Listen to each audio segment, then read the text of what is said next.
Tough. Are you recording? Yep. Are you recording? Okay, good. This is concave surfaces for stirring spoons that stir the soul. So I've been watching some tutorial videos out there on how to create wooden spoons. We're going to take this on in our construction class. And the concave surface seems to be a real challenge. I've seen gouges. I've seen a gouging ball on a 4-inch grinder, which was pretty sketchy and hard to control.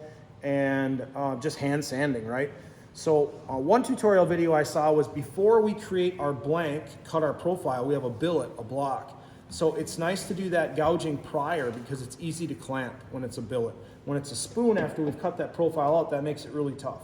Okay, so recommendation number 1, draw your profile. In this case, I like the profile of the spoon, but the neck is a little thin if it is out of wood. So what I did to fatten that up was as I trace this, I just offset it to the left and right. I offset it to the left, get up over the top here, like straight down, there you go. I offset it to the left so that I got this outside profile, and then I swung it over to the right and just fattened up the neck of this spoon. When we are doing this grinding, we really want to honor that line that we've created. As soon as that line disappears, I no longer have reference. So I can redraw if I need to, or just try and stay inside the lines as a good kindergartner would. So what I found that works really well is a 4-inch angle grinder with a 40-inch or 40 grit flap disc, okay? We just did circular saw 101, back to me. This is in the way, there we go. And we talked about that spindle lock, the feature where we can rotate this. And if we want to take this off, this one's got a fair amount of wear on it for what we're doing. So I'm rotating this head and we'll watch this spindle lock drop in here. Boom, right there, and it's locked in. And now I can get a spanner wrench, which goes in these 2 holes, or I can just muscle this off of here by rotating counterclockwise, loosey, lefty, and then this nut spins off here. And this nut is actually made to be bidirectional. It can go this way as well. Depending on the arbor size, the hole that we have, we need that, that will fit in there and lock in place. We can run it either direction.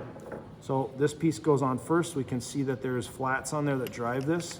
So that's the direction it has to go. Flats, are you seeing this? Are you getting this? Yes. And flats, okay. So that goes on, and then our fresh 40 grit is gonna go on after that. And in this case, which way do we run this?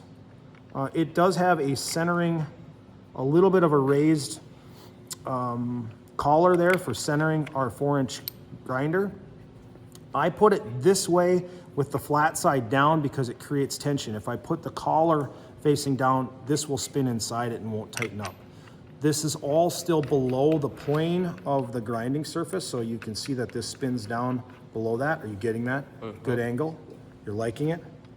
Okay, I'm gonna rotate and push this spindle lock in until it locks, and then I'm just gonna use my hand to tighten this. Oh, you know what? I wanna take, I'll demonstrate that on the other one. Until it's tight. Okay, we can use a spanner wrench, but that's not coming off, okay? This collar, this directional, it's just for sparks, but in our case for woodworking, we're gonna remove it. This, if we push this, we can rotate to different angles depending if we're right or left-handed. Now, okay, let's get to it. We're gonna grind. I've already actually been grinding this out, so I'm just gonna show a little bit more technique on this. When we take that guard off, it really gives us an open view and control the head. If we can create a triangle or 3 points of contact somehow here. So I'm contacting, I also have 1 point of contact as a brace, but it really helps versus freehanding. If I'm floating in space, it's gonna catch an edge and kick back at me. So if I can brace this, works well. You wanna hit the sawdust collection, Jake? For posterity's sake, safety glasses as well. Got a nice downdraft table here, which does help quite a bit. Paddle switch, up. There is no feathering with this, it's just wide open or not, unfortunately. That would be kind of nice, it doesn't feather, but we're gonna run this.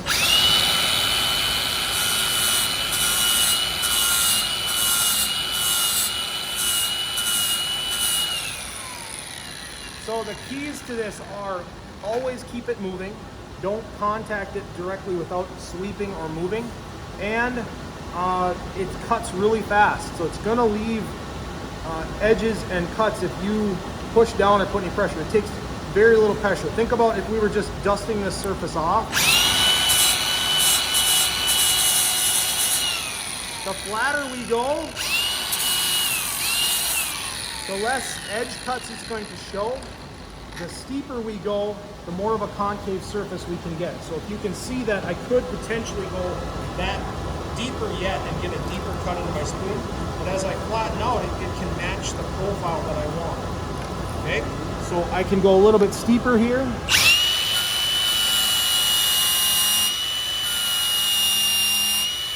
So right there, if you can see the angles, can you see a reflective angle? Kind of, I can see it. Yeah, I made a big gouge in there, so I've got to try and fix that. Crossing it up and going the other direction would be one way, or just feathering that out. I'm roughing material away, so I'm going to go deeper yet.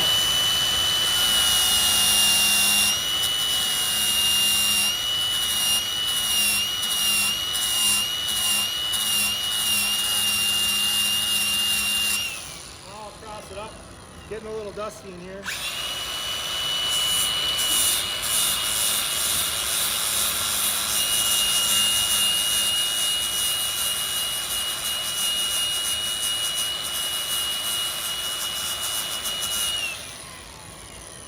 So I found this to work. Let the sound come back here a little bit. I found this to work really well. What do you have to be careful of? Number one thing is catching an edge. So if you come over the top here and you get over the center point of this and it catches that edge, it's going to kick it down into the table. Actually, this way it's going to go up.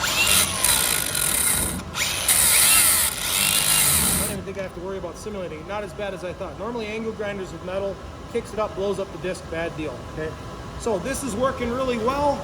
We would concave this surface to get it where we like it, then cut the profile or blank, and then start smoothing from there. Scene.